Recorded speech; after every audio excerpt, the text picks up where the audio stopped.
GM Toolkit that I hastily deleted for two reasons. One, someone let me know that the audio was kind of kiboshed on it, and two, it was about the advantages, and I already talked about those in a previous video, and I forgot about it, and then I double checked later.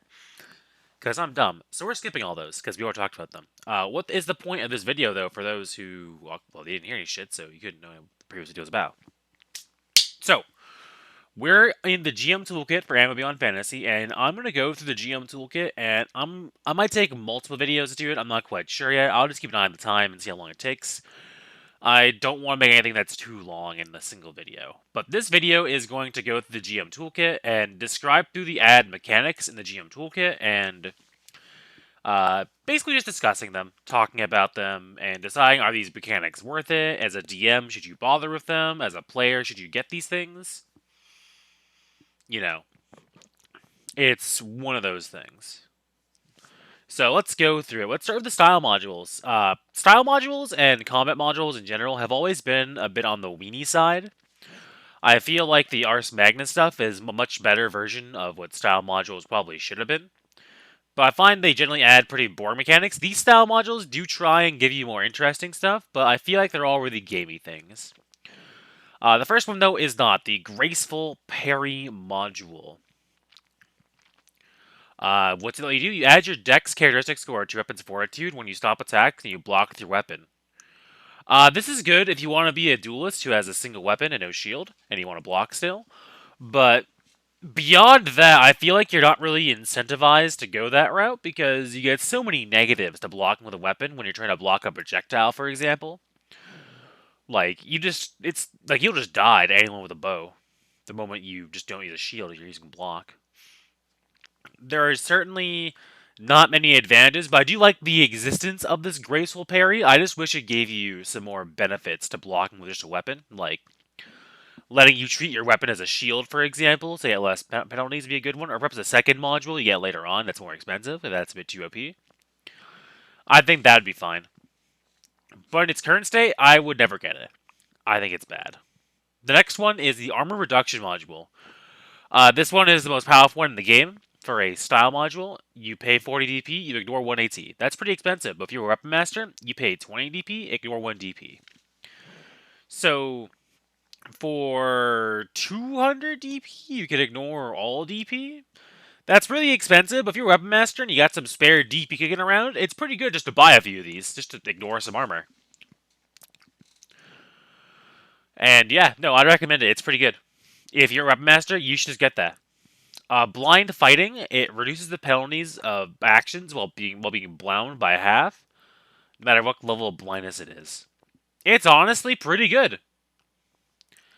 It also gives you benefits for fighting invisible targets and stuff, so just a good one to pick up. If you're a weapon master, I'd get it, because if you're fighting some asshole wizard who turns invisible or blinds you, you can still fight them and not be completely, like, screwed out of fighting them.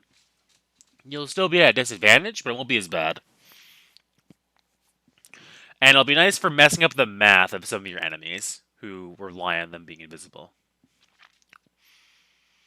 So next is the moving target module. It reduces the penalty of firing on a moving target in half. So that's good, I guess, if you're fighting a really fast target. But I feel like it doesn't come up too often that you're fighting a moving target. Because either you've gone first in initiative and they haven't had a chance to move yet because you're a ranged character and you want to go fast, or you take the penalty, but then you get the bonus because they're right in your face for a point blank shot, and it just evens out. I don't know.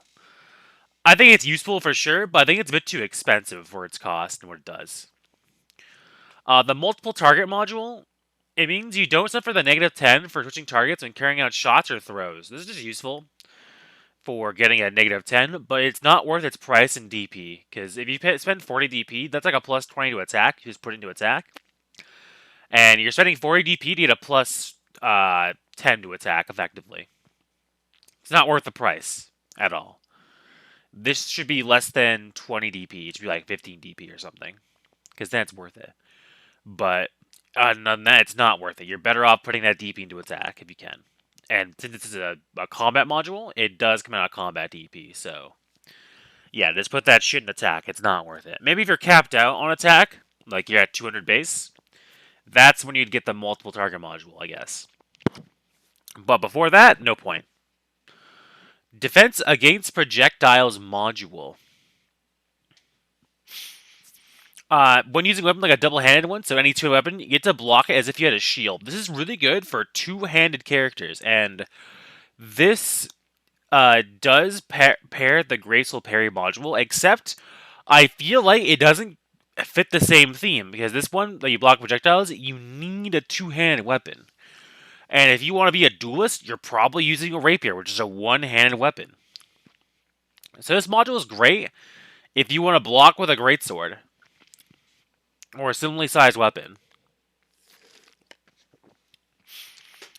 and not use a shield. I think it's good for putting that fantasy of playing a character like Guts from Berserk with your massive sword and just using that to defend yourself. I think it's pretty good. I think it is actually worth the 40 DP because the penalties you get for blocking a weapon, or sorry, blocking a projectile with a weapon are so massive that it's certainly worth the 40 DP to ignore them. Because once you get to mastery of defense, you lose all those penalties with this module, basically. Additional attacks module. This one's pretty nutty. It lets you carry out an additional attack as if you had 100 more attack points. So, you still take all the negatives. So you take one attack, you take no penalties. Two attacks is minus 25, then negative 50, then negative 75, and so on and so forth.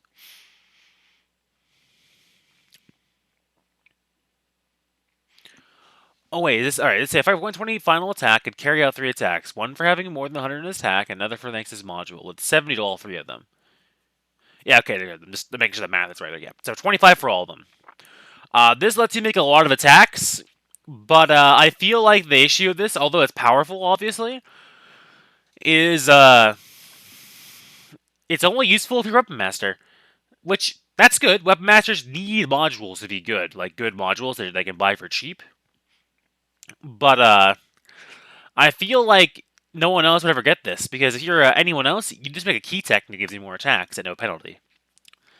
So it's worse than that, but in the concept, in the context of it's a module for weapon masters to pick up to be better, I think it's a good pick for them to get it once or twice if they're going to be fighting a lot of like weaker enemies, or if they're fighting a lot of DR creatures, then they can just use that chip through their health really fast. Next are some more combat maneuvers. One sec. So new one is a press. When you press someone, it is to grab them and immobilize them. How you hold them is up to you. Maybe you have them in a full Nelson. Maybe you have them wrapped up in a rope or something. Up to you. When a character is kept someone else contained with a hold, the character is unable to move freely, therefore applying minor paralysis. So basically, they have minor paralysis. Because of the movement, every attack he makes is the person hold try to free himself from the hold, giving it the opportunity to make a test character check to free itself. And yeah, if it's battle that's 12 paralysis, you can still try to free yourself if you're not actually paralyzed.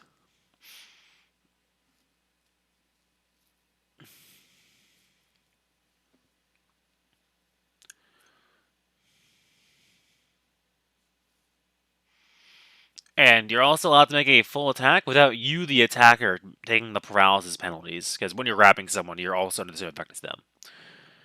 So you make a full attack, and they have the paralysis penalty still. Beyond that, once you have someone grab, you can start crushing them. You make a contested strike check, and every impact AT your opponent has gives them a +1 to it. And depending on the difference, you take 10 points damage per point of difference, letting you slowly crush someone to death. You can also strangle someone, make a con versus strength. And then they'll begin suffering the strangulation rules, but it's every round, it's every 5 rounds, like in that book, so it's actually useful to strangulate someone.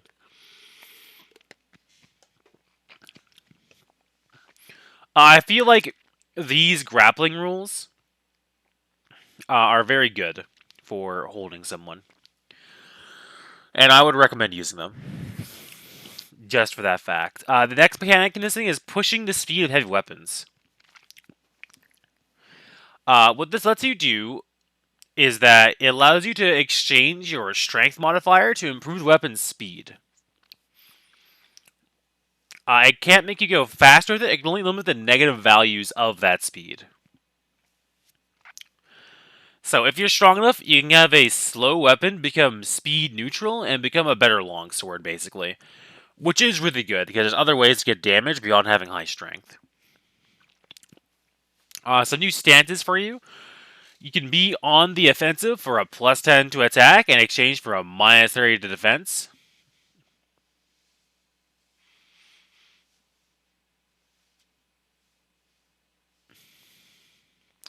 And if you have Seraphite, you get a plus 30 instead, but a minus 60 defense. And you can only do it with hand-to-hand combat. You can't do it with like anything else. So you can't like do it with spells or offense or range attacks. I feel like this and on the defensive are on the offensive is really bad because if you don't kill the guy with it, you're probably gonna die. With a minus 30 to your defense, if you're fighting a suitable opponent for your level, they're just gonna fucking dominate you in one hit. And if you go all in with Seraphite, then you're really going to die unless you kill your opponent. And the plus 10, I don't think the plus 10 is worth a minus 30 defense. Like in any world. I just think it's a bad value for what you're getting. On offensive, same thing. It's inverted, so it's a plus 10 to defense for a minus 30 to attack. I think this one's better though. Because having the minus 30 to attack doesn't matter if all you care about is not dying. Because you, in any situation in Anima, the best outcome is the one where you do not die, right? That's the absolute best outcome, no matter what situation you're in. As long as you're not dead, you can continue on and do stuff. So, on the defensive, being a defensive ability by its name is very good for the fact that you can defend yourself appropriately and not die. And the fact your attack's lower doesn't matter.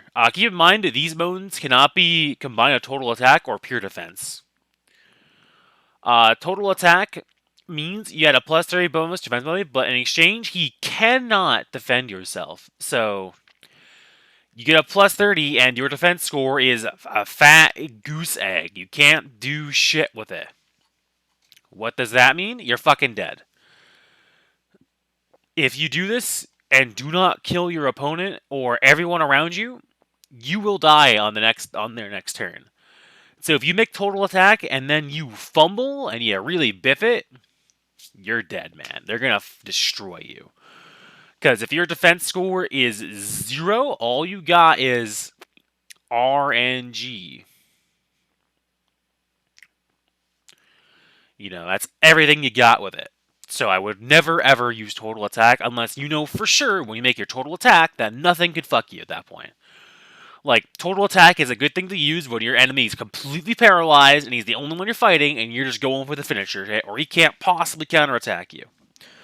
Because at that point, his attack score is also 0. So you just fucking biff him, you know. Like, but other than that, I wouldn't use it. The round when using 2 weapons in combat. It just reiterates the rules. And if the weapons are not identical for speed, you get a minus 10 if they have a positive speed, and a minus 20 if the speed differential is negative. That's all. And next we'll get into optional rules, but I'm going to put a cut in this video here, and then in the next video, which I'm going to record right afterwards, I'm probably going to release them all in the same day, but I just want to keep it compartmentalized. I will talk about all the optional rules, which will cover sanity and all that jazz in the book. So thanks for watching this video. If you liked it, you know what to do, and I'll see y'all next time.